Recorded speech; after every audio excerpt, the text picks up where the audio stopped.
Welcome to Metaphysical Soul Speak. I'm your host, Elena Fox Starks. Hey guys, I hope that you are doing really well in this moment in time, and that wherever you happen to be in this dream world of initiations, that you are able to feel the release today of the collective anger, and that you yourself, if you were indeed harboring any of this outrageous emotion, get it, rage, anger, that you were able to let it go, that you were able to let go completely of your anger, rage,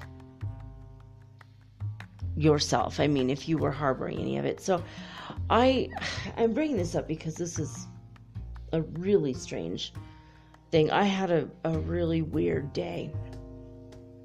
I wish I could say it was supernaturally weird, but it was just weird, meaning completely and totally out of the ordinary. First of all, this is a day that will live in infamy for me personally, because it was, or is, the birthday of my first husband. Okay, yeah, it's Pearl Harbor Day. In fact, the day I met him, the very day I met him, I asked him when his birthday was. I put my finger into the air and I said, a day that will live in infamy. He's like, yeah, it is Pearl Harbor Day. And then I played dumb with a completely blank look on my face. I'm like, what? What are you talking about? He's like, Pearl Harbor Day. I'm like, what's Pearl Harbor? What the hell are you talking about? And I acted like I had no idea what he was talking about. It was all I could do to keep from laughing, because obviously everybody knows what this is. And he's like, the Japanese bombed Pearl Harbor. I'm like, holy crap, we're at war with the Japanese? And I mean, I pulled his leg. I had him going for a while. I mean, like 10 minutes. And he was getting more and more upset. Like, she's beautiful, but boy, she's dumb. She doesn't know anything about history. Like, he was coming unglued because he really liked me. But how could he justify liking someone who knows nothing about history, especially something as important as what got us involved in World War II? And he's like, World War II. I'm like, what? And I acted like so shocked, and I don't know how I was able to keep a straight face with this guy, but when I finally admitted that, basically what happened, he's like, why would you say that about my birthday if you don't know any of this? And he was like really upset. He was like visibly upset and shaking. I had him going, and he why would you say this? I'm like, what?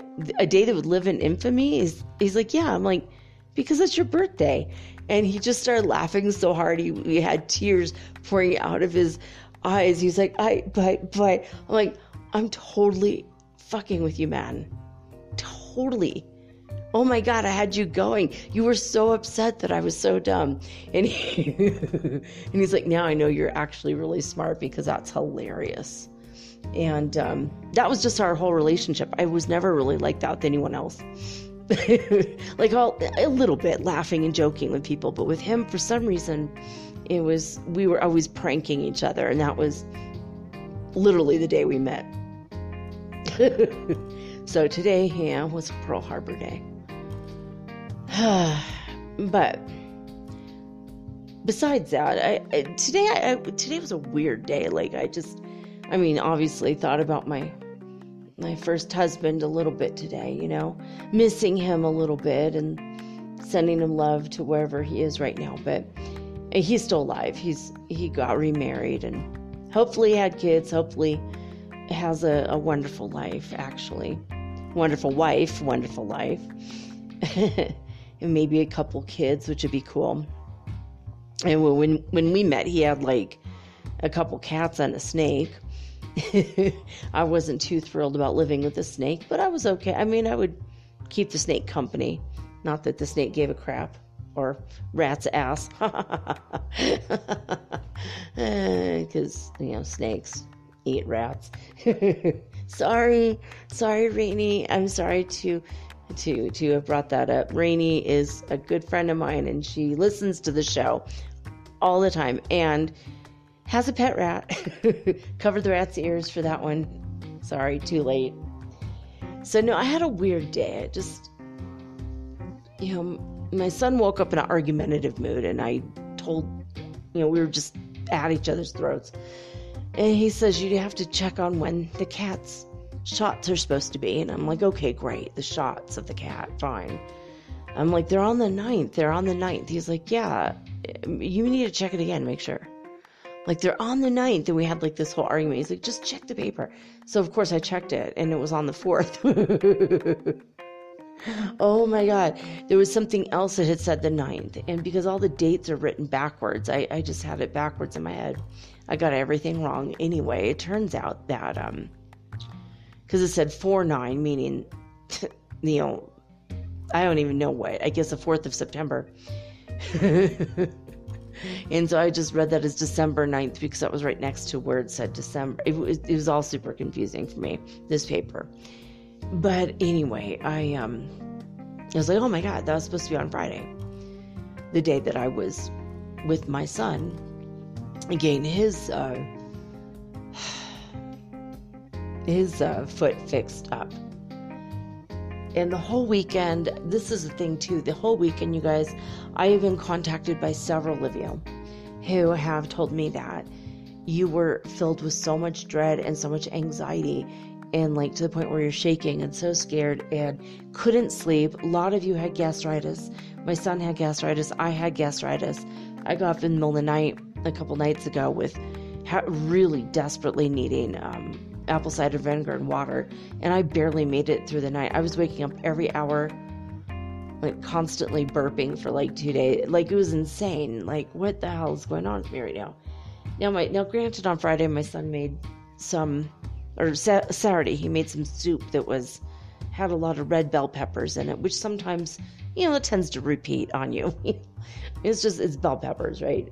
That does it to almost everybody. But I think it was more than that, honestly. And a few people had contacted me saying, I haven't thought about wanting or needing anti-anxiety meds in years. And suddenly, that's all I could think about. And me too. That's all I could think about was like this. I really, really, really can't wait to get my hands on like an Ativan or something. Like, I really need an alprazolam. I need something.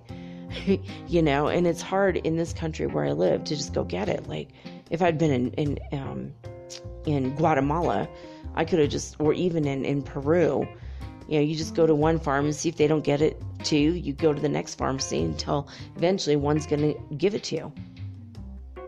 And it's like, all right, cool, thanks, it's like a lot different than the U.S. where you have to like go see a psychiatrist and whatever. A doctor can prescribe it, but sometimes they'll send you to a psychiatrist, and then one doctor after another, and usually they go, oh, I'm sorry, you're depressed, and then they peddle some other medicine on you, which is ridiculous. Most people are depressed because they have anxiety first. Like, the anxiety comes, and you have anxiety because you want something that's not happening. That's all that is, right? You want something that's not happening. You want to be in a relationship, and you're single, and you're lonely, and you have anxiety that you're not where you want to be.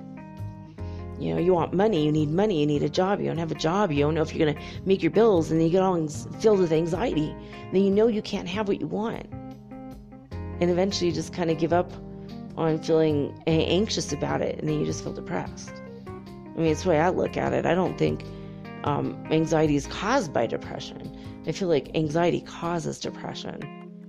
I mean, most psychiatrists would, beg to differ with me, but most of those people that I've spoken to on the matter don't have either. They don't know.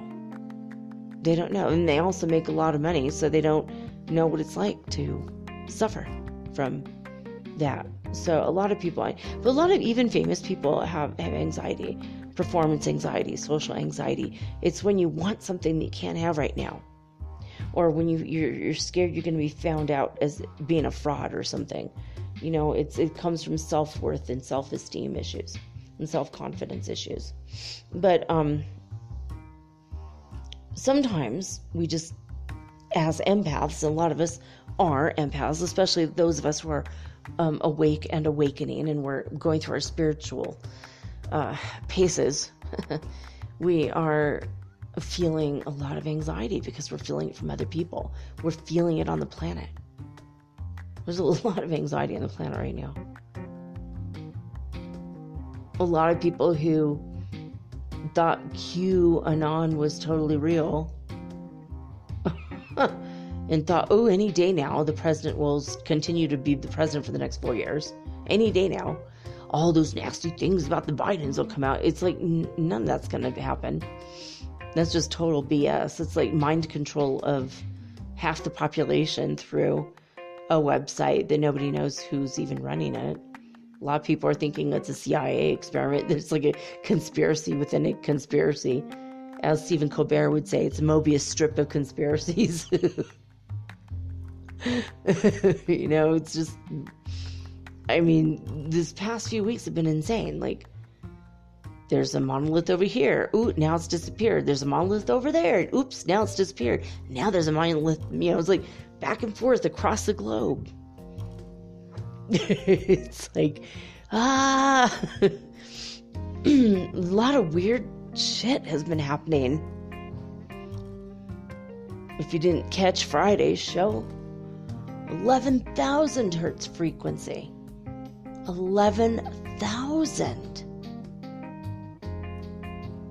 on disclosurenews.it. That is the highest of any website at all, period. As far as I know, I've never seen it over 700, and yet it was on Friday 500 hertz frequency, followed by 11,000 hertz frequency. And then on Saturday, it was 800 hertz frequency.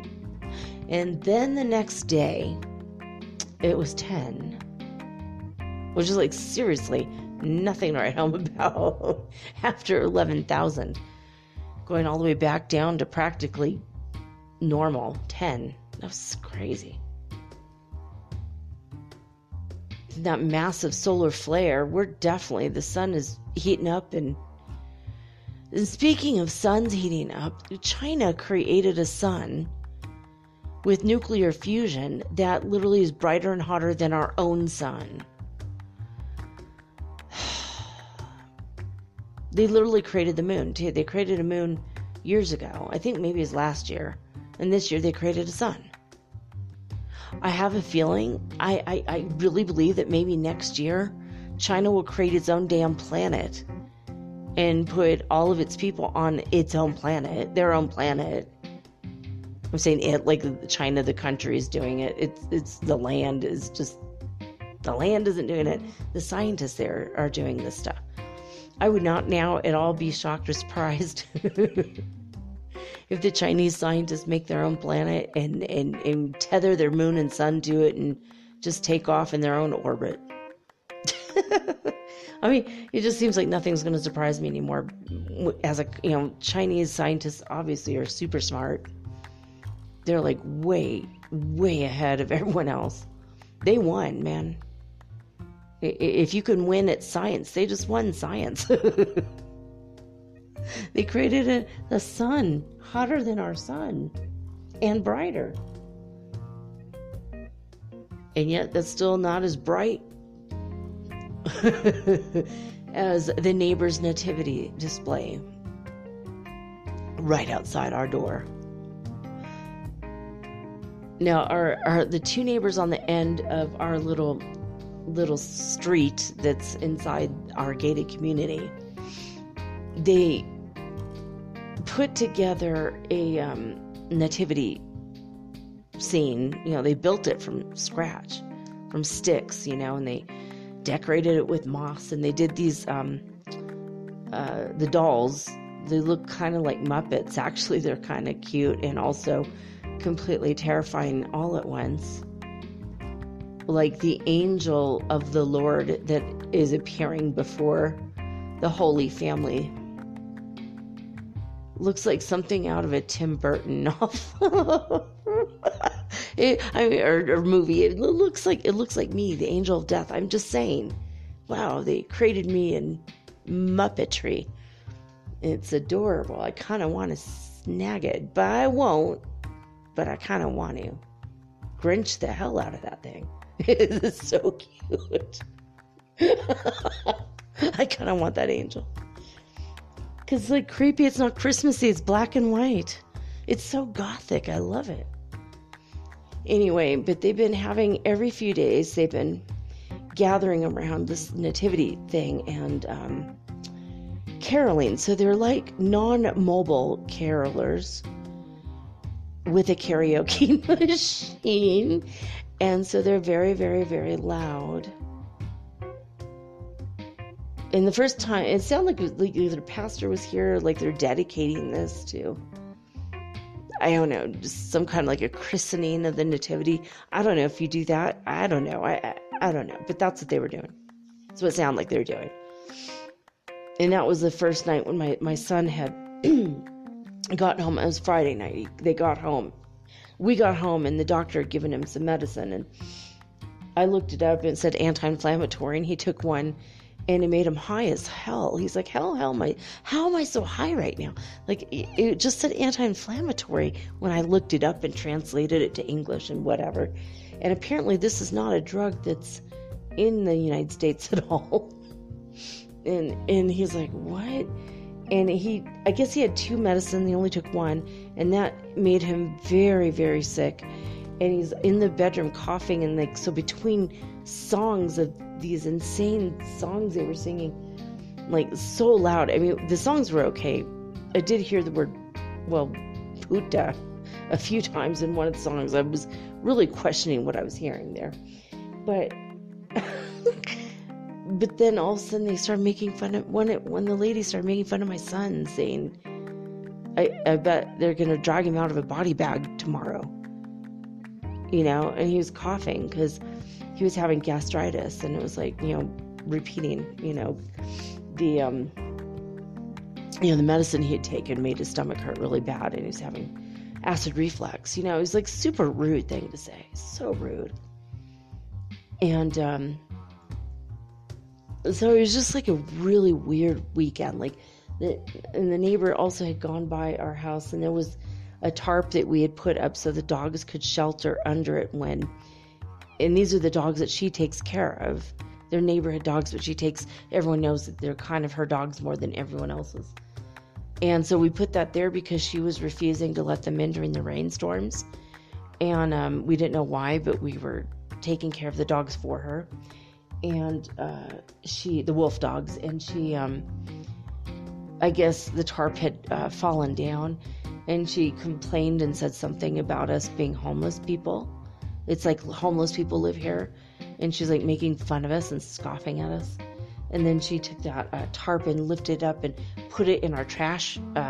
We have like a trash tray. Everyone has a trash tray here in Ecuador because there's stray dogs in every neighborhood and they will eat the trash. So the trash tray is just like a metal tray that sticks on the side of a house or on the side of a fence outside of a house. So the trash people could come and, the trash men could come and pick it up. So she did that to our tarp. So I had to move the tarp. So it's like, there's some weird tension with the neighbors, right? So all this is happening. And then they build this nativity set, not, in the common area for everyone to enjoy and not in front of their houses for them to enjoy. Oh, no. It's facing at us, like directly at us. Like they're Christmasing at us, almost like it's a tool for war, almost like they're trying to create a holy war or a religious war with their Christmas stuff pointed at us. And I didn't know what the hell's going on. Then Friday I left the house and I came back and realized, because it was dark, everyone has Christmas lights except us. And I didn't realize that because I haven't been out of the house in months. I didn't think about it. My son's leaving before Christmas. It's just going to be me. I don't need to decorate the house.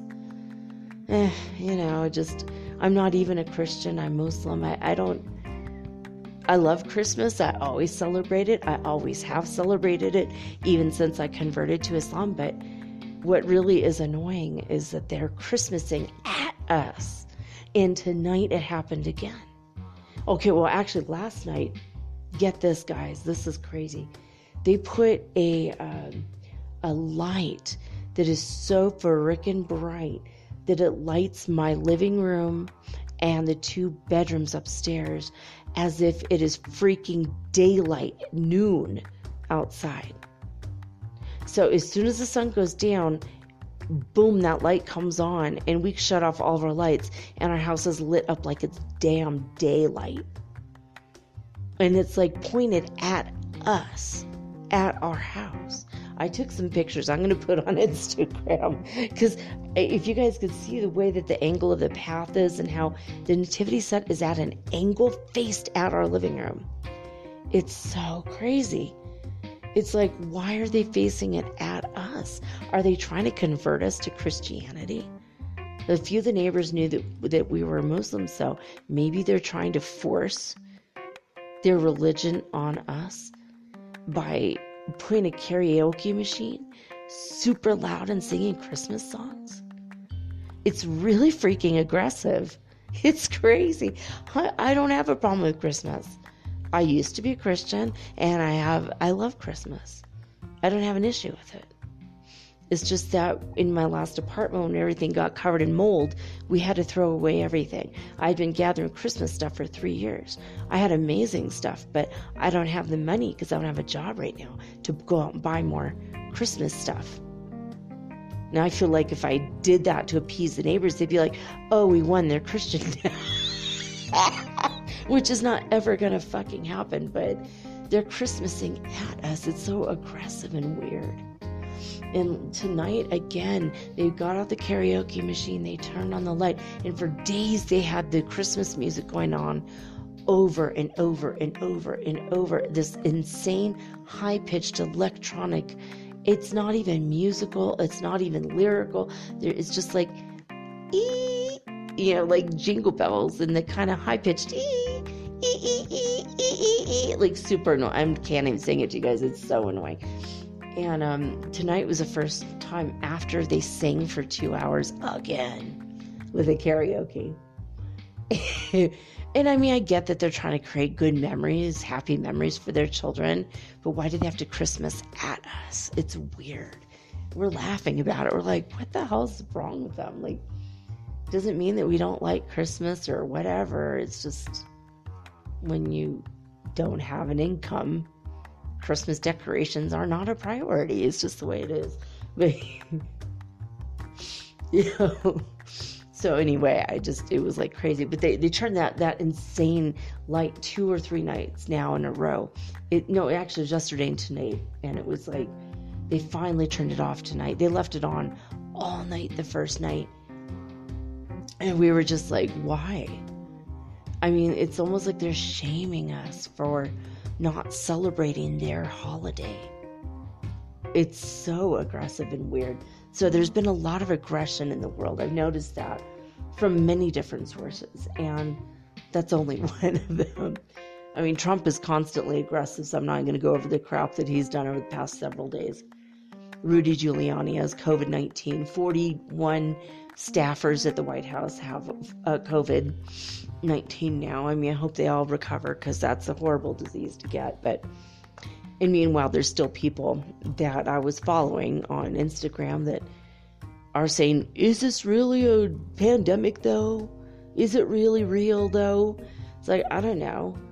I actually told this person, like I told several people before him, If you don't believe it's real, you don't believe it's dangerous, there were 5,000 bodies in Guayas, Ecuador.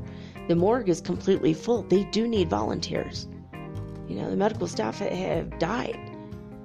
I mean, if you don't believe it's real and you're not afraid of it, come on down. Volunteer. Be on the front line since you think it's a fake thing. It's not true. It's not real. Come on down.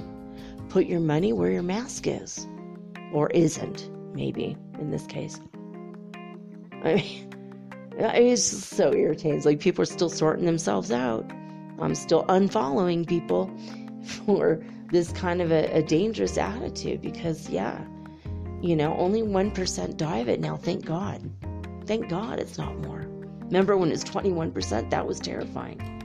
When it's going through the Lombardy region of Italy with all the old smokers, who have bad health issues anyway. And then they all died. And it was like, oh my God, it was so bad. Now it's only 1% of the people die from it, but it's still, 169,000 people are testing positive in the United States every day. 2,500 people, I think is what I heard at last count, dying per day in the United States, 2,500 people. Is it a pandemic? I don't know. By actual definition, it is. Some people are questioning that. Is it real? Yeah. Yeah, it's real. Is it man-made? I don't know. But should we just go, well, just because we don't personally know anybody? I don't know. 2 of my friends have it now. It's real. So, I don't know. Somebody in my daughter's, where she lives, has it. Which means when my son gets there, he won't have a place to live for another week or a couple weeks. I don't know, it's like crazy. But anyway, the neighbors are Christmasing at us. There's been a lot of anger and a lot of aggression and a lot of weirdness. A lot of people, questioning authority, which I always approve of. Except I don't approve of this questioning the disease to the point of being unsafe in case. It is real because I know people who've seen stacks of bodies here in Ecuador. He was very distressed over it. He was very, very scared. And tanking the economy completely. Doesn't seem like that's in anyone's best interest. It's kind of weird that that's going on, but I don't want to speculate so much about that. But there's been a lot of weirdness and a lot of aggression and a lot of strange, So I woke up today and the plumber came back. He had turned our hot water off, which was only cold. It's been cold for 9 weeks. We haven't had hot water. And even when I asked the landlady about it 2 months ago, she said, well, that's weird, and I'm like, well, it looks like we have no pressure. You need water pressure for the water heater to work. And she said, well, it's a TAPA then. And I go, can you call a TAPA? And she said, no. And I asked someone else if they could call a TAPA, and they said no. And I'm like, how comes no one can call a TAPA for me? Because a TAPA is the name of the water department, it's like the governmental department that regulates water and electricity and internet and whatever. There's other internet companies, but they're the best and cheapest. So I'm just like, how come no one will call? Why are they so afraid to talk to the water people? Other people in the Ciudadela said the same thing. They don't have hot water. And then after a few weeks, they did. So it's like, oh, okay. So it's just us. So it's got to be another problem. So when I told the landlady, she's like, yeah, well, you could call a plumber. I'll send you his number. I'm like, that means I have to pay. She said, yeah. I go, I can't pay for that. Something's happening to your pipes. And she said, what do you want me to do about it? It's like, well, obviously fix your fucking pipes in your own house, right? Since we're the ones renting for you, this wasn't in the lease agreement for us to take care of your house, putting in new pipes. It's a little bit beyond the scope of being a renter, and I was just like, whatever. I was irritated with her and I was trying to figure it out. And I told you guys about hiring angels for different things. And I asked an angel to help me with this. And so the angel did help me. Suddenly there was a leak and our backyard was flooding because the pipe was actually busted off. And my son called and said, here's a video and pictures of the leak that's going to cause a sinkhole that's going to cause your entire house to collapse. And if that starts to happen, we're going to leave, move out, and you're going to lose your house. Oh my God, good golly gee, that's what maybe got her, had a fire lit under her ass, so she decided, oh, I'm going to pay for the plumber and have him sent out. Oh my God, you think? Jesus. So thank you for my plumbing angel and quick thinking, in making it way a million times worse, so it's a visible issue where she realizes, oh crap, there goes the foundation of my house. So he came and he fixed the pipe and turned off the hot water, so we only had cold water running out of one half of the water was running all weekend. And then he showed up this morning early. I was in a dead sleep. I woke up and within 60 seconds he was here. I was like, what the hell? I thought I was going to have 15 minutes. I programmed my body to wake up 15 minutes before he got here. I woke up at 10:42 and he was here. I'm like, what? He was here at 10:44. So it's a minute and a half later after I woke up. I was still in bed trying to remember this dream I'm about to tell you guys. So anyway, so he came, he fixed it. An hour later, bada boom, bada bing. Wouldn't you know it? It really was on her dying. It was really on her. Should have been 9 weeks ago fixed. But we finally, thank you God, have hot water. Thank you to my angel of plumbing. I literally hired an angel to help me with the plumbing. It's the only way I could have gotten it done. No one would help me call anyway, or with anything. It was crazy. Anyway, so it's only because I don't know all the right words in the plumbing category in Spanish. Otherwise, I would have done it myself, but I didn't know how to say, all the words. Anyway, so then, the thing with my cat. Shit, I gotta get my cat. My son's like, well, she's too big for the bag that we took her in last time. So I had to go all the way to the mall and look around for a cat carrier. And then, of course, I bought her a dress. Oh, my God, it's so cute. A cat dress. Not like a costume for Halloween, but just like a T-shirt with little bows and ruffles on it. I've been using it with her as a blanket, and she loves it, actually. And I got her a cat carrier with flamingos on it, and she loves it. It's like her little cat condo. It's like her summer house. So now she has her winter house and her summer house. I think that's what she thinks. But she's living in this. She won't get out of the cat carrier. She loves it. I'll have to take a picture of it because she's super cute. And she grabs her little dress. She stretches her hand out. And I said, can I put your dress on you? And she grabbed it with her claws and really quickly brought it in. And she's using it as a pillow in her cat condo. But I had to bring her I brought her to the veterinarian. You'd think she'd hate the cat condo, which, the carrier, you'd think she'd hate it, but no, she loves it. And she does not think you got it associated with the vet. So I told her this is how I'm going to carry her with her flamingo apartment. I'm going to take her to the beach someday in this. So I got her a cat. I got her a bunch of stuff. I haven't opened it yet, but a cat toothbrush, which means she's going to bite the hell out of my hand. And it's I couldn't. After bringing her to get her vaccinations today, her shots, I was busy all day long, just running back and forth, going all the way to the mall, all the way back to get the cat, all the way back halfway to the mall to get to the veterinarian, and then all the way back home. And oh my God. And I have one pill I have to give her. I tried to give it to her today and she spit it out. And I'm like, okay, I'm going to let it dry, crush it, put it in her food and add some bacon, and she won't be able to resist the bacon. And before she knows it, bada boom, bada bing, too late, you took your parasite meds. Oh my God. Oh my God, my life with this cat. Anyway, so this is what happened. I'm going to tell you guys this dream. It's really insane. I call it a dream initiation, and it's really strange. It's kind of jumbled in my mind, but I saw that I was in a forest at first, and there was this really huge pine trees all the way around, and it looked like a very ancient forest. And when I'm standing on the ground looking at the ground, there was 144,000 people with me. You know, it was like symbolic because it stood for the millions and millions of us who are spiritually awake and awakening. And then I look up at the tops of the trees, because I always like to see at night how like the trees are black against the night sky. It's kind of strange how that happens. And I noticed that all the trees were leaning into each other, and they made a complete circle, completely perfect vortex-like circle. And we were all standing directly underneath the circle.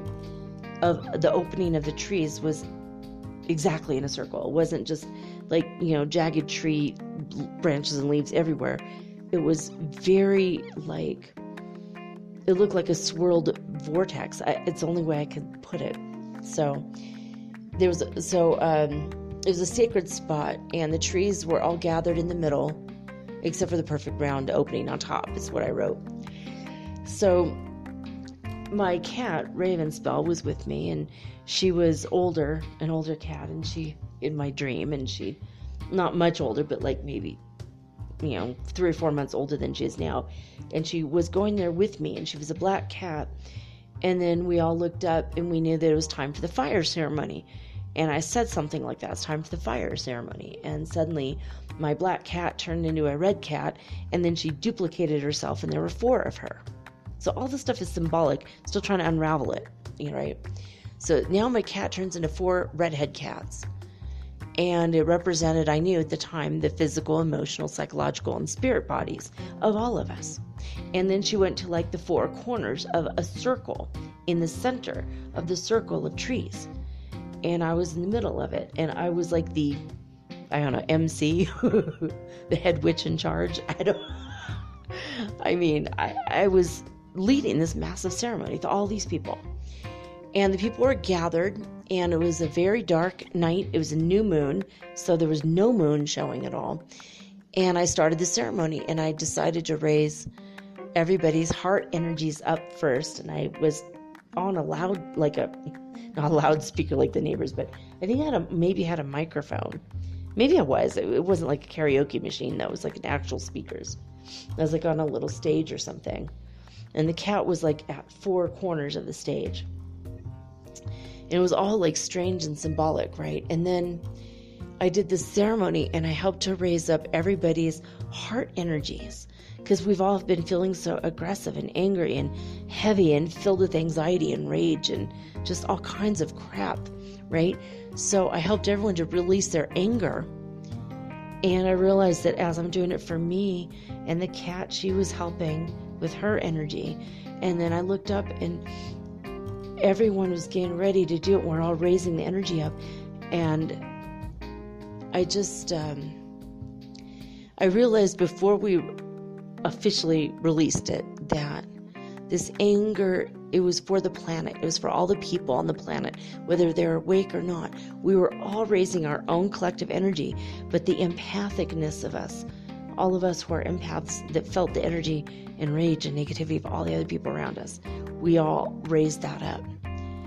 And it was connected to love, and it was connected to betrayal in love, specifically. And I told everybody, get very angry, feel that anger, get in touch with your anger. And everyone raised their fists and put all our anger into our fists. And like out of our heart, up our spines, out of our head, out of our, down our arms, into our fists, with all of our fists raised. And after a few minutes of just putting fury and anger and that fire of rage and visualizing that fire, we all opened our fists and released it up through that hole in the forest ceiling. And then there was this massive, where the perfect circle was, and it was a massive release of energy. And I saw it as ethereal fire. It was like when we all opened our hands, this fire came out of our hands, just whoosh, and it all went up and disappeared. And there was like this puff of ethereal smoke, even though it was not real fire or real smoke, and nothing caught on fire. And the next day there was a debriefing for just our inner circle, and this little girl told me that she had her heart issue fixed but she still had some pain in her heart, and she's having like palpitations, and she thought she was having a heart attack. She's like, how can I be only like 10 years old, but I'm having this heart attack? I don't know what's going on. So I had her redo the exercise and have it connected from her heart to her spine and then straight up through her chakra system. And when I helped her release the energy in that way, that she had to connect her anger to what was stuck in her heart and in her spirit, and that was creating the anxiety. She was able to release it. And then there was other weird stuff that I haven't totally unraveled, so I'll tell you more of it tomorrow. But I woke up and God told me, well, you just helped release a lot of anger on this planet. And I wrote many people I didn't know were there. I think there was 144,000, or at least representative of that. And it was a metaphor, of course, because it was all of us that are ascending, which are millions of us, not just 144,000. And everything left out of that hole, which I know was like a vortex. But there was other things. Like there was a guy who was after me. He said he was a Christian. That might be just be incorporating crap about the neighbors directing their religion display at us, which is crazy. Because we're not at all against the religion or Christmas. We love Christmas. It was like, what? But this guy came and he put a gun to my head and said, are you Elena Starts? And like totally got my name wrong. And I'm like, no. Like, that's not my name. And he's like, well, is your name Elena? I'm like, yeah. And then he just kind of got all weird. And he's like, okay, I gotta go. And he like lowers his gun and leaves. And at the same time, there was this woman who was from France, and she was with me.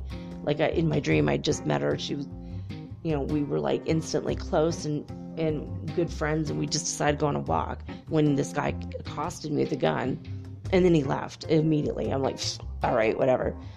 But this lady's like, hey, help me. I'm gonna do a handstand, right? So she's like, hold my legs. So I'm holding her legs while this guy came up to accost me with the gun while I'm holding her. And then I lifted her up, and I was holding her above the ground. And then I realized that her legs were in the shape of like the hanged man. So I don't know what France has to do with it, but I know that the hanged man, right? So, and I have a feeling also that my twin is from France, or at least he lives there, and he might be hung up on some of the stuff going on. Here's this other random person, rando guy, like saying he's a Christian, and on behalf of all Christians everywhere, because I insulted their religion when I pointed out some truths a few months ago. And I was like, yeah, I knew that was going to come back and bite me in the ass. Sorry. And he's like, oh, all right, well, you repented, so I guess this is over. And he puts his gun away and leaves. It's like all those random things that unraveled. But what was the biggest message of this massive dream was that apparently I helped release a lot of anger on the planet. And there might be still residual aggression and anger and craziness, but I wanted to tell you guys that and ask if you've been also experiencing this with people around you, if they were also like being aggressive and angry and rude and judgmental and crazy, and also feeling heart palpitations and anger and frustration and because that's been going around too. I've been hearing from several of you, but I want to hear from more of you. Write me at mermaidgirl888. Let me know what's going on with that, if you're really feeling that, because it's been kind of crazy with some of the stuff that I've been hearing from you guys. Like the heart palpitations, think you're having a heart attack type of energy. Like, why do I feel like this? I can't catch my breath. I can't breathe, but I'm not sick. I'm fine. Don't have COVID, but I'm, having some of those crazy symptoms. It's ascension symptoms. And plus the 800 hertz frequency, the 500, the 11,000 hertz frequency. I mean, there's something definitely going on, and there's science to prove it. So let's go to the science. Spaceweather.com. Let's see what's going on. Right now, the current solar wind speed is 360.6 kilometers per second. We have 2 sunspots only. 2790, which that one's the one that let off that massive flare. And then 2791, which doesn't look like it's doing much of anything. It says, though, that 2790 is more potent than it looks. And yesterday, the relatively small spot did unleash a C7 class solar flare.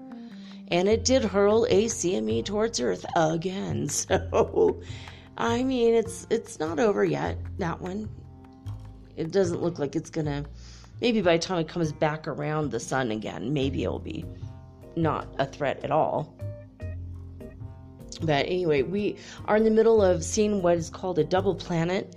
The conjunction of Jupiter and Saturn, they're so close together, it looks like a double planet. And it has not been there since the Middle Ages like that. And that's going to be on the 21st of December, where they'll be so close together that it'll look like a single brilliant star. And so the 16th and the 17th, which is, oh my God, when my son's going to be on 5 planes going to California, or maybe 4 planes and a bus and a taxi, I think, and then at the other end of it, a BART. I literally just, I did multi-cities. I did 2 cities. Next thing I know, I bought the ticket from Spirit Airlines, and next thing I know, it's 5 separate planes. There's a 25.5-hour layover in Dallas, Texas. I'm like, oh my God. I'm like, do you want to go to one of my friends' house? I have a lot of friends in Dallas if you want to go. And he said, no, I'm just going to take my chance staying in the airport. I think it's safer than being out and about in Texas during a pandemic. I'm like, yeah, that's true. Damn it, I didn't realize. I didn't realize the date was a totally different day. Like, oh my God, he leaves on the 16th, gets there on the 18th. Like, that's insane. So anyway, those are incidentally the days in which the great conjunction of Jupiter and Saturn that we haven't seen in like 600 years or something. So that's crazy. There was this Earth-directed solar flare. If you want to go to spaceweather.com and see it, it looks like a shape of a heart, and then it devolves into what looks like a heart with devil horns. Could that be the anger of our heart that I just had a dream about this morning? That's crazy. Happened about the time. It actually looks like it's about the time I had that dream. And it was fire being released. That's crazy. I have to really look at that time, though. I'll look at it later and let you guys know tomorrow if it was the exact time I had that dream, because that's crazy. So sunspot number 35 is what's the 35th one is showing. That's pretty cool. The neutron counts from Ulu coming down the pike is 8.4% of the space age average. It's gone up again a little bit, gone up 0.4% over the weekend. So that's the cosmic radiation coming our way. Oh, that's a massive flare. Boo, boy. I just saw there's a couple different pictures here if you want to see like videos and movies of the flares. That's pretty crazy. The explosion almost certainly hurled a coronal mass ejection towards Earth. Now, the preliminary SOHO images show a halo CME leaving the sun a few hours after the flare. So they're still analyzing this. It was like a storm cloud that followed that flare. I mean, it's like a dark shadow along with the flare. That's nuts. The solar wind currently, in addition to that, is flowing our way from the coronal hole, and it will be here on the 9th and 10th of December. So expect that in 2 days, I guess Wednesday. According to NASA's all-sky cameras and the NASA all-sky fireball network, there were 8 fireballs over the United States. Now, there's a lot to unpack here. 3 were sporadic, 3 are November Omega Orionids. 1 was a Geminid and 1 was a Sigma hybrid. So there we have it. DisclosureNews.it went back to being boring at only 35 hertz frequency after this massive, crazy amount that we're seeing over the weekend, like 11,000 on Friday, which you all knew if you listened to already to the Earth Changes report. and the weekly Weird World News, which is pretty funny. It was actually a funny episode, so I'm happy about that. I love when the weird news is really weird or really funny. All right. The closest information and data we have from HeartMath Institute, heartmath.org, is what happened on Saturday. And it wasn't much different change from Friday. Friday was a little bit slightly higher, when we had the 11,000 going on over in Italy. But what's happening right now is, at least on Saturday, California had 93 hertz frequency. Hafuf, Saudi Arabia was still at 0. Lithuania was at 92 hertz frequency. Alberta, Canada was at 81 hertz frequency. And of course, this is, by the way, Schumann Resonance scale. Don't know if I said that. And Northland, New Zealand was at 52 hertz frequency. Last but not least, Hululu, South Africa was at 173 hertz frequency, which is a far cry from where it was last week in the 500s. So that's what's going on. I mean, Anne of Quantum Heart Living was reporting over the weekend that she was feeling all kinds of crazy emotions too, and she was saying, wow, we cannot help but feel if we are energetically sensitive, or sensitive to energy. We cannot help but feel these changes, these massive changes that have come our way in the past 2-3 days. And I have to say, I agree. I agree with what she's saying, because I see it in the numbers of the science, and I see it, in my dreams. And if you've been having wild and amazing dreams too, that's why. We got some crazy astrology going on. We got the sun is hurling crap at us left and right. The outer space, just everything in outer space is hurling stuff at us anyway. The neutron counts prove that. The cosmic radiation coming down. The sun wasn't nearly as bright. That's okay. We got the bright-ass sun in China. And outside my damn window. I've never seen a light that bright in my life. I mean, I swear to God, it's burning magnesium in that thing that they're pointing directly at our apartment or our townhome. Oh my God, it's like so. I thank God they turned it off. I think they had to turn it off because their kids weren't able to sleep. It's so bright. Anyway, they got that done, and they turned down the music. They must have heard me complaining about the music being so obnoxious and annoying. And I mean, they were having it on for 24 hours a day. And it was just enough to just drive you crazy. It was like torture. I swear to God, it's like a Christmas weapon. With Muppets. With homemade Muppets that are adorable. I'll have to take more pictures of the Muppets during the day so you guys can see, and I'll put it up on my Instagram at mermaidgirl888, which I'll try to get it over to my Tumblr and my Twitter and my Facebook as well, because it's so funny. And I'll try to put the cat's dress on her tomorrow and get a picture of her in her dress, because she's super cute. It's a hoodie dress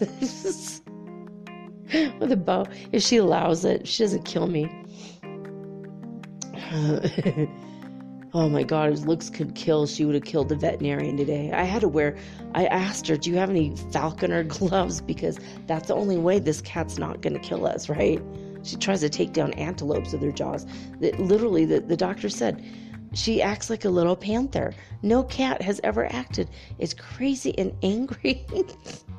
And the look of hatred in her eyes towards the doctor. And she still trusted me, which was good. But, oh my God, poor baby girl. It was just 2 shots. I'm like, this is for your health. And she was so mad. I held her and I danced with her a little bit. That always calms her down. She likes having dance parties. Took her around showing her pictures of cats and dogs. She thought it was interesting. So because she's so smart, she's able to figure out what's going on. But she just hates games. She's like, ugh. Because she's so smart, I think she knows she's a sovereign being. I don't put a collar on her. But I did buy her a harness. I said, we're going to start learning how to walk on a leash. eventually. It takes 8 months. Did you guys know that? To do it properly, you have to take 8 months to get a cat to wear a harness and be comfortable with a leash. So we played with her leash today, and her harness, by the way, has a skull and crossbones on it, and it's black leather. It's gothic. I was like, no, I can't believe I found this. It's so cute.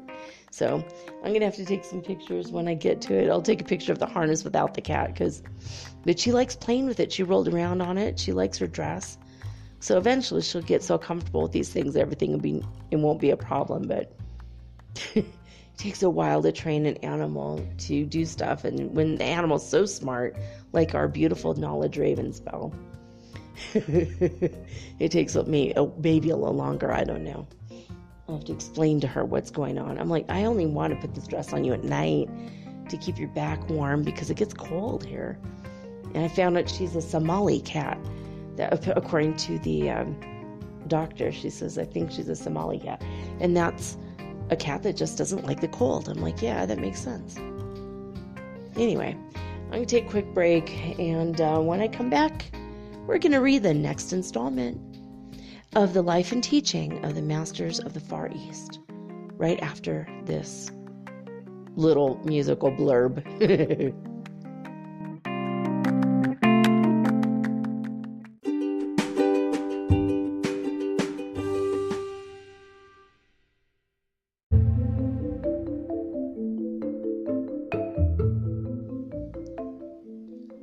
All right, guys, as I've mentioned in previous episodes, the life and teaching of the Masters of the Far East is written by Baird Spalding, middle initial T, and he wrote these as field notes in 1894 when he led an expedition with 11 others, or at least went on. I don't know if he was the leader, but they went to the Himalaya mountains to look for the Masters of Light, whom they eventually found, they discovered. And these are the field notes he took of what happened, what took place while they were in this rugged, cold terrain of the Himalaya mountains.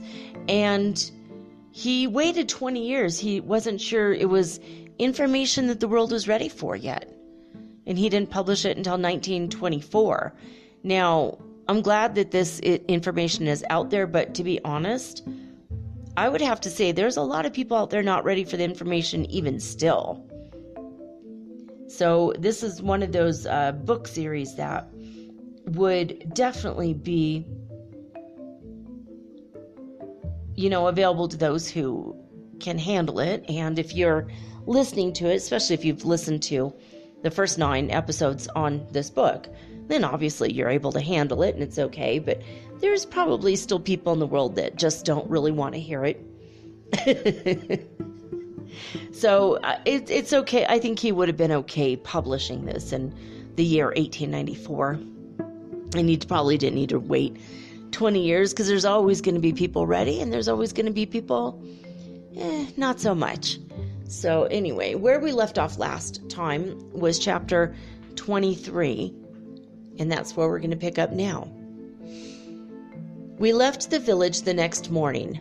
For 3 days, the trail led through a rough mountainous country, so sparsely populated that we were obliged to pitch our tents each night. No provisions had been taken along for this trip, yet when food was needed, it was there. No sooner were the arrangements made for a meal than an abundance of food was right at hand to be partaken of, and at no time did we see it all consumed. There was always a little left. The evening of the 3rd day, we reached the head of a wide valley, through which valley we were to travel to reach the village of our destination. From this time on, our road led through a fertile, well-populated valley. We had selected this village as our winter quarters for the reason that it was located in the very heart of the country we were visiting, and we felt that it would give us the opportunity we desired to come in daily contact with the people for a longer period of time. A great many of the people we had met in the different places we had already visited lived in this village, and they had all extended cordial invitations to visit them. We felt that by staying in this village for the winter, we would have ample opportunity to observe their daily life more closely. We reached this village November 20th and made a number of short trips from there until the snow came on and travel was made difficult. We were housed in very comfortable quarters. The people were very kind, and we prepared to enter into the life of the village. All the homes were thrown open to us, and we were told that the latch strings were always out, and that they considered all men brothers. I have no idea what that means. The latch strings were out. Maybe that's a way to open their doors. Very strange. Maybe that is just a way to unlock the inside, like a gate or something. That's pretty cool. At this time, we were invited to share the home of one of the remarkable women that lived in this village, whom we had met before. We felt that we were comfortable and that it was not necessary to trouble her. She insisted that it would be no trouble, so we moved in, bag and baggage, and made her home our home during the remainder of our stay. I shall never forget the first time we met her. It was in a small town near the border. When she was introduced, we thought she was not a day over 18, and we all thought her beautiful. What was our surprise when we were told that she was over 400 years old and one of the most loved of teachers. Her whole life was spent in the work. When we first met her, we had been thrown in daily contact with her for nearly 2 weeks, but her true self did not show forth until we saw her in her own home. After living in her home and being in daily contact with her, we could readily see why the people loved her as they did. It was impossible for anyone to do otherwise than love and respect her. We lived at this lady's home and ate at her table from the last of December until the following April.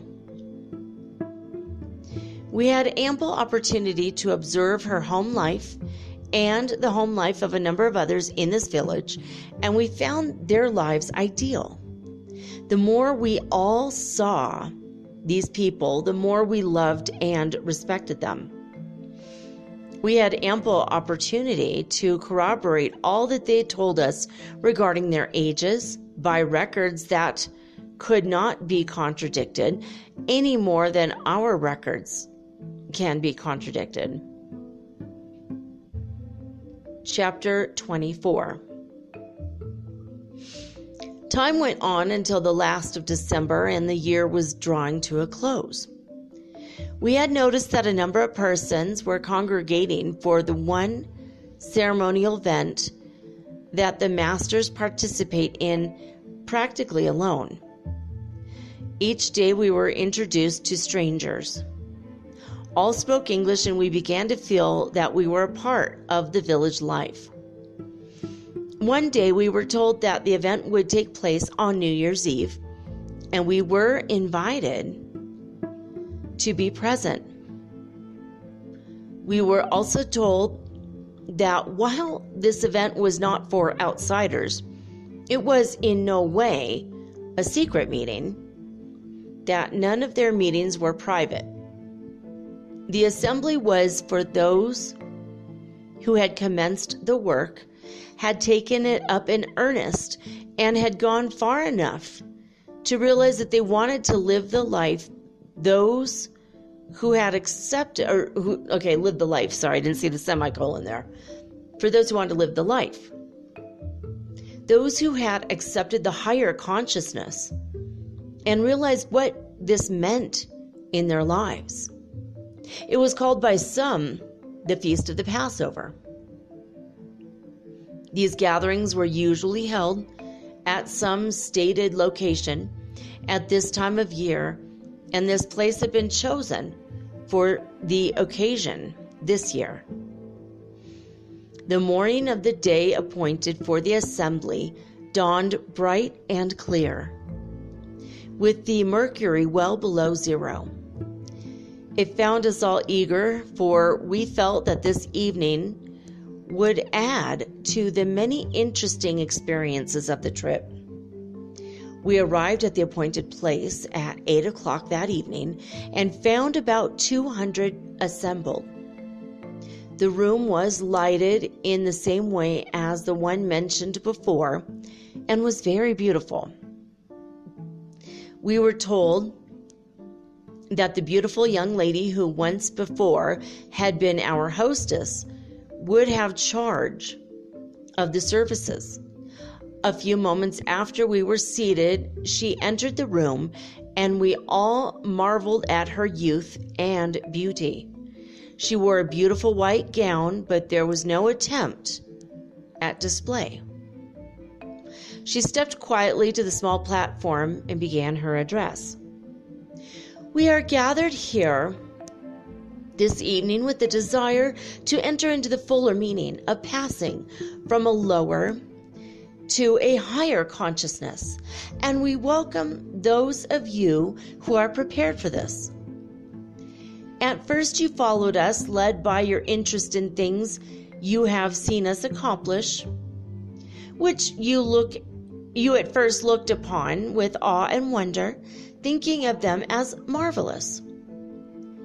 We know you have at this time learned to look upon these things as the everyday occurrences of life lived as it should be lived, a natural everyday life that God would have us live at all times. By this time you are satisfied that we have not performed any marvels. You realize the true spiritual meaning of what you are doing. The consciousness that functions from the true spiritual plane always interprets all forms in terms of the ideal underlying them. Then the great inner meaning is revealed, and there is no mystery.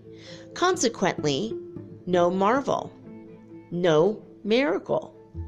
This passing over from a lower to a higher consciousness means putting away the material, where all is discord and inharmony, and taking up and accepting the Christ consciousness, in which all is beauty, harmony, and perfection.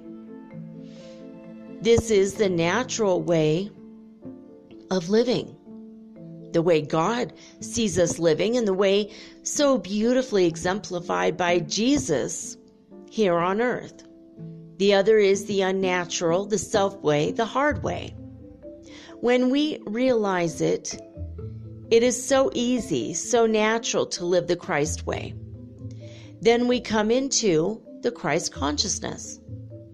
We have tables spread. This is the only occasion on which we congregate for a feast. It is not a feast such as those in mortal consciousness might think. It is a feast of realization and accomplishment, symbolizing the passing from the mortal to the Christ consciousness, and so greatly misunderstood throughout the world today.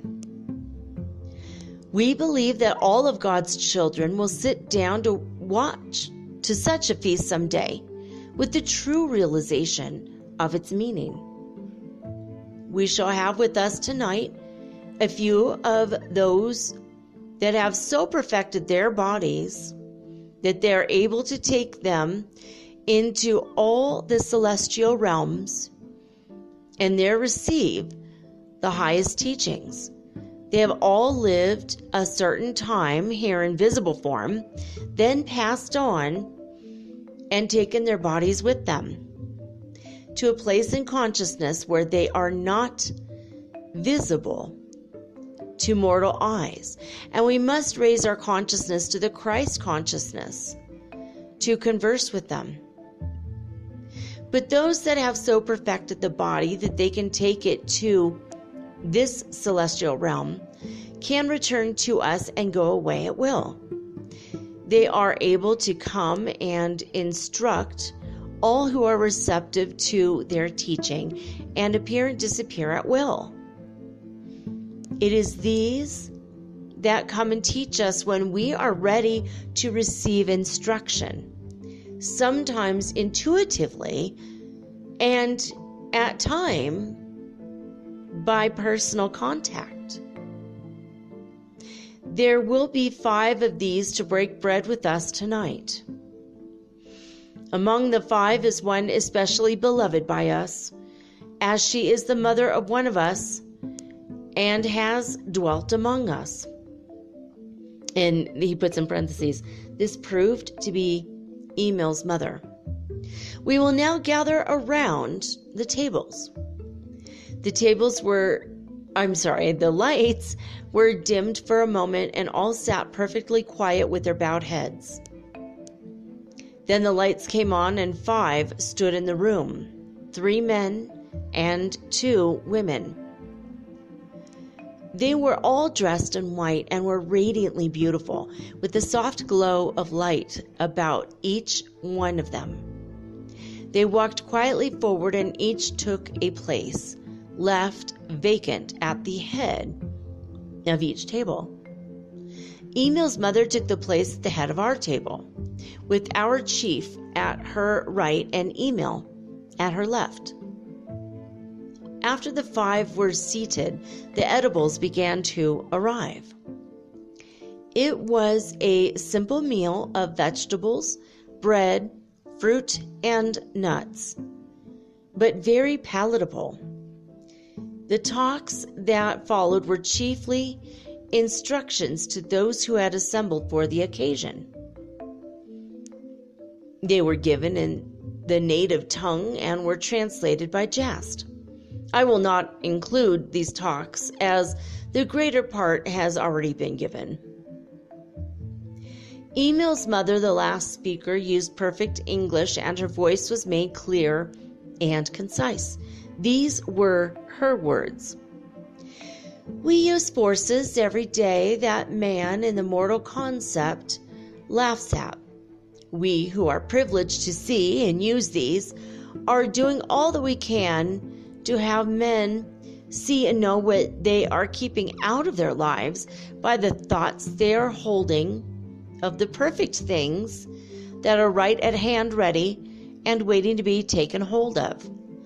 As soon as these forces are taken hold of or appropriated by man, they will be far more real, and they can then be seen, felt, and handled or contacted through the limited mortal senses. You will note that all our comforts in this room and those you are occupying, such as light, heat, and even the things you have eaten, are prepared by one of these forces. You may call it light rays or what you will. We see it as a great universal power or force, which when contacted by man will work for him far more effectually than steam, electricity, gasoline, or coal. Yet we call it one of the least of the forces or powers.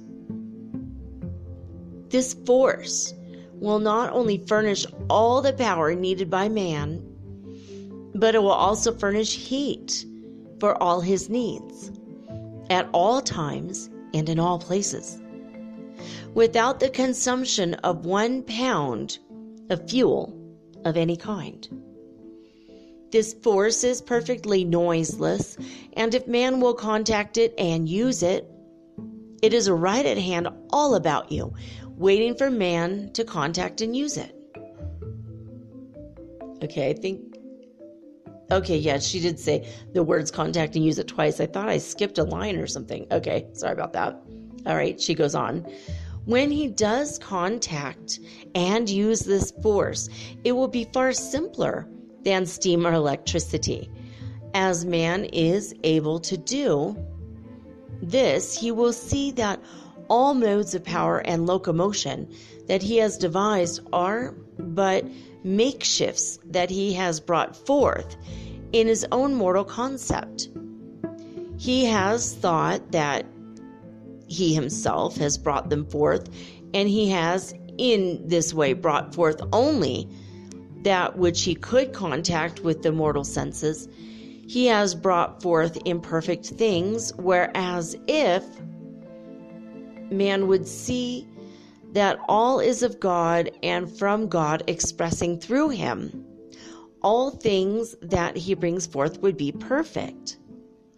Man, having free will, has chosen the hard way, and instead of realizing his sonship with God and using all that God has, he will go on in the hard way until he is driven to realize that there must be, and really is, a better way. He will eventually know that God's way is the only way, that he will express the perfection that God sees him expressing right now. Do you not see how you must be centered in the Father within you, drawing the whole of your good from him, and how every force of your nature is to operate from the divine self? In the beginning of all expression is God the Father within, else God could not be expressed or brought forth. Here, one of our party asked what power or force our thoughts and words had upon our lives. She held out her hand, and in a moment, a small object was lying in it. She said, "Let me drop this pebble into this bowl of water." You see that the vibrations caused by the pebbles coming in contact with the water radiate from the center in ever widening circles until they reach the rim of the bowl, or outer edge of the water, where to the eye they seem to lose their force and stop.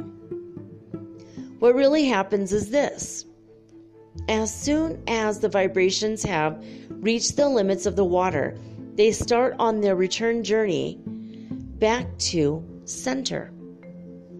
This exactly represents every thought or word we think or speak. The thought or word sets in motion certain vibrations that go out and on in ever widening circles until they compass the universe. Then they return as they went forth to the one that sent them, as we send it forth. I'm sorry, I skipped a line there, darn it. Then they return as they went forth to the one that sent them out. Every thought or word we think or speak, be it good or bad, returns to us as certainly as we send it forth. This returning is the day of judgment spoken of in your Bible. Every day will be a day of judgment thereof. The judgment will be good or evil, just as a word or thought sent out is good or evil. Every idea is sent out, planted in the soul, which is held in mind, becomes a conception, later to be brought forth or expressed in physical form. thoughts or ideas of perfection bring forth perfection. Thoughts or ideas of imperfection bring forth imperfection. The sun and earth combined will produce with equal willingness the mighty banyan or the smallest flower, if the seed is planted. It is in this way that the soul and the spirit respond to the call of man, and that for which he asks by word or thought, he receives. The only thing that has separated man from heaven is a mist of material thought that man has created around heaven. And this has given rise to the mysteriousness that surrounds all things divine. This veil of mystery is gradually being pulled aside, and it is found that there is no mystery. Those establishing their different church organizations have found it expedient to surround the things of God with mystery, thinking to get a closer hold upon the people.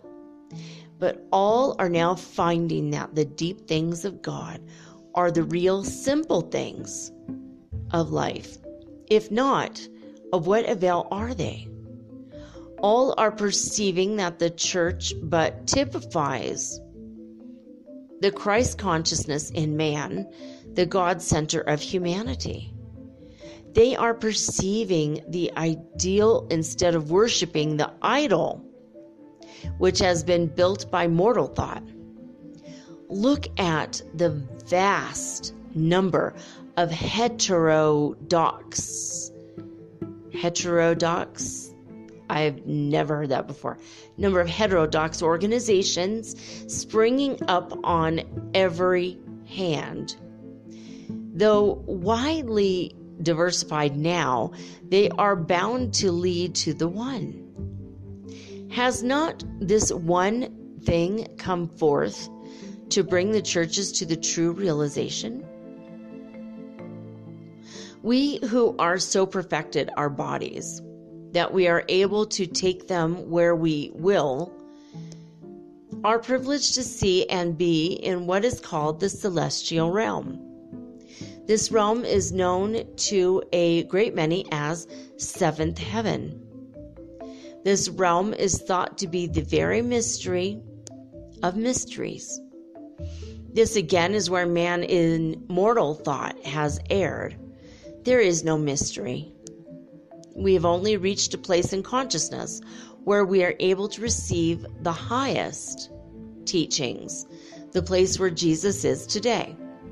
It is a place in consciousness where we know that by putting off mortality, we are able to take on immortality, where we know that man is immortal, sinless, deathless, unchangeable, eternal, just as God is, and as God sees man.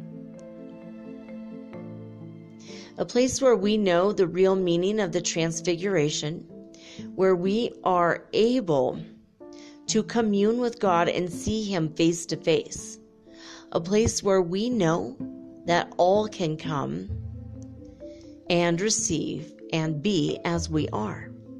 We know that before long the consciousness of all will be raised to the plane where we can talk with them face to face and see eye to eye. Our withdrawal from their sight is but the raising of our consciousness above that of the mortal, and by this we become invisible only to those in mortal consciousness. We have to look upon three events. One that happened long ago, the one that typifies to you the birth of the Christ consciousness in man, the birth of the babe Jesus. Then the one we can see coming when your great nation accepts and realizes the Christ consciousness. Then we love to turn to the third and the last, the greatest of all splendors, the second and last coming of the Christ, when all know and accept the Christ within and live and unfold in this consciousness and grow as the lilies grow. This is the atonement at one-ment, it says in parentheses. As she finished, the invisible choir began to sing. The room was at first filled with music, which ended in a solemn dirge. Then there was silence for a moment, and the choir again burst forth with one glad riot of music, with each measure ending in a boom like the stroke of a great bell. This continued until 12 had been sounded, and we suddenly realized it was 12 o'clock and the new year was here. This ended our first year with these wonderful people. Addendum. In presenting these notes of experiences with the masters, I wish to emphasize my personal belief in the powers of these masters and in their demonstration of a great law, a law that must carry a profound message to the whole human race. They proved conclusively that there is a law that transcends death, and that all humanity in its evolution is slowly moving forward to understand and use it. The masters say this law will be brought forth in America, will be given to the world, and then all may know the way to eternal life. This, they acclaim, is the unfoldment of the new age. None of the manifestations referred to in these notes were the materialization of the ordinary seance. Far from it. It was the higher expression making the body visible and invisible at will, a glorifying and spiritualizing of the flesh. There is a God law, and human beings will soon inherit it, become illumined, and use the body with understanding in full masterhood.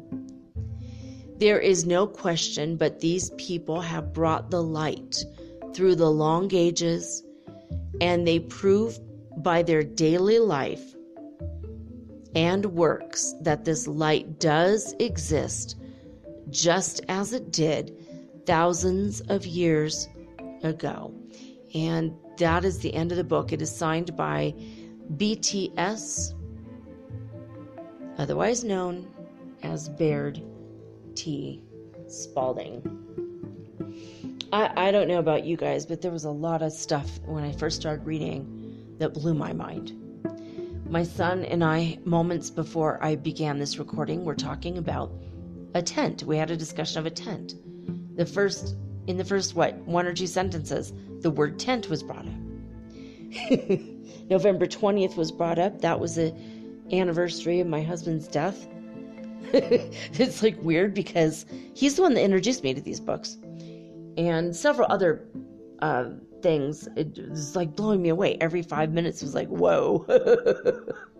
In that first chapter I read tonight, just 4 or 5 or 6 things that related directly to things I have said, things I have dreamt or thought about, or things that came up in my day-to-day life in the past. I'd have to say 72 hours actually. So that, I don't know about you guys, but this book is very special, and I think I will not start next Monday with a new book because it's the end of the season. So instead, what I think I will do is maybe we will do some poetry, some spiritual poetry readings, or something else next week, in the next excuse me, maybe the next week or two. And I think actually we only have this week and next week. And then I'm going to take a break. That will be the end of season 2. And season 3 will be coming probably the second if not the third week of January, just depending on some other things that I have to get going. Because, as you know, I lost my sponsor and I do not have an income right now, and I'm really hard at work, diligently trying to get through my last, I think I have like 9.5, if not 10 weeks left of my 48-week TESOL certification to teach English, so I could have a day job. So anyway, well, there it is. That's a conclusion. What do you guys think? The Life and Teaching of the Masters of the Far East, Book 1. I mean, I don't know about you, but it really has helped me to formulate a greater resolve to understand more about this and learn to live it if I can. These Masters of Light have been approaching me. That's why I channel them for you guys. I don't know how close I am, though. I mean, they said the New Age is kind of around the corner, and it's been over 100 years since they said that. And here we are, the dawning of the New Age, the dawning of the Age of Aquarius is upon us right now. We're in the middle of the dawning of it right now. And 100 years ago, they said, the Masters of Light said this was happening. Actually, it's more than 100 years ago. It's 120 years ago that these words were actually written, and then they were published just under, 96 years ago. Or maybe, yeah, is that right? 1924, yeah, 96 years ago. So, there you have it. I hope that you guys have gotten a great deal out of this book, and we're going to see if I could find book 2, then I'll go ahead and maybe we'll just start that in January. It just seems to me, and it feels to me like this is the time for all these books to come out right now. They're rare to find. They were not too many in print. Like I have mentioned before, it's about $200 to buy these used in a used bookstore. I don't know if they've been reprinted or not. They've been in the public domain for quite a while. And I don't know, I just feel like it's probably time. I mean, this is, if you're in your 20s, chances are you've never even heard of this. If you're, my age or older, then maybe you might have heard about it.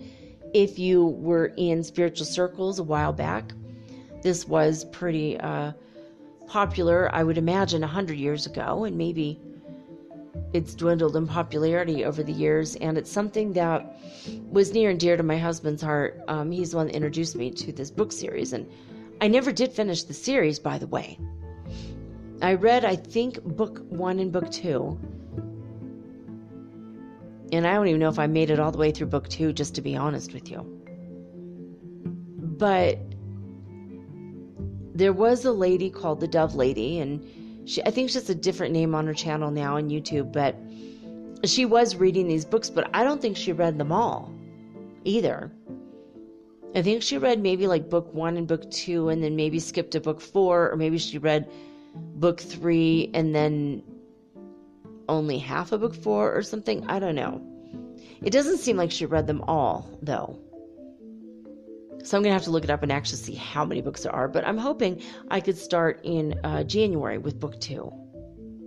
I think that will be advisable because there's so much information, and it's inspirational, and it's high vibrational words that might spark something in you. And it might spark something in me. So that's it. There you have it. I hope that you guys are getting a lot out of these readings and the show in general. So that's it for now. I wanted to let you know if you do wish to make a one-time donation, then you may do that. Just PayPal me whatever amount you wish at mermaidgirl888@gmail.com. And if you'd like a reading, let me know. You can DM me at mermaidgirl888 on Instagram if you want a channeling or a tarot reading or an oracle card reading or anything at all. I do have my hypnosis. I have one hypnosis audio that I've done that is for healing, and it's for self-healing it's for healing of your any of your bodies, psychological, physical, emotional, spiritual, okay? And every time you listen to it, you can heal something different. So say you have like a cold and you want to get over the cold, and you want to listen to it a few times to get through that. And maybe the next time you have a heartache, someone broke your heart, you broke up and you're sad, then you could use it for that. And maybe, in a month or two, you might want to use it again for some spiritual healing.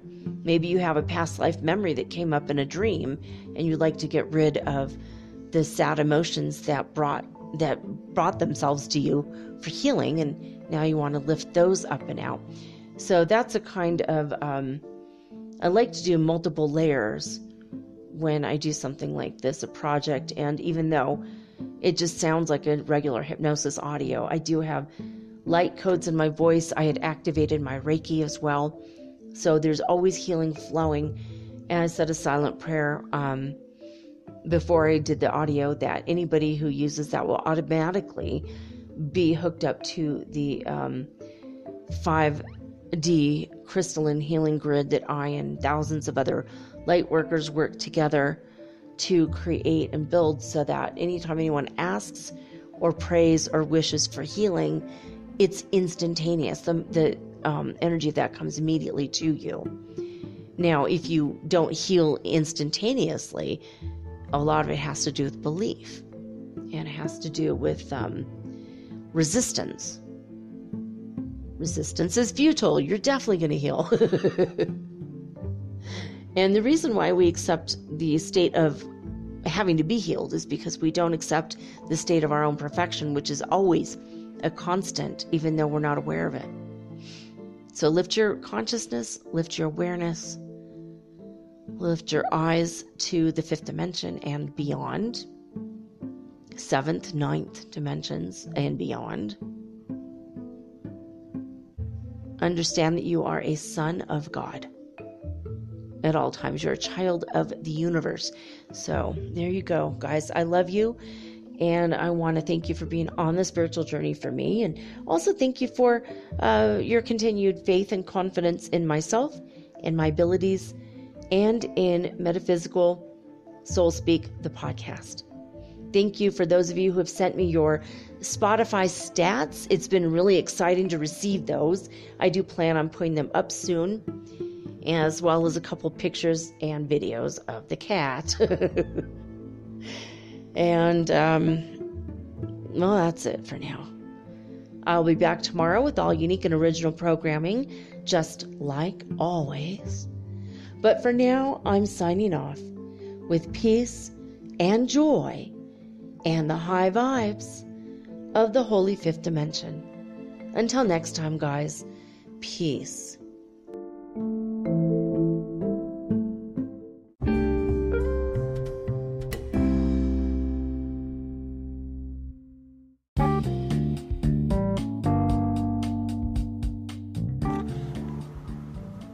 Metaphysical Soul Speak is run on sponsors and listener support. This means listeners like you. If you are so inclined to support my efforts and my little podcast, please visit me at anchor.fm/metaphysical and pledge an amount of your choosing today. Thank you.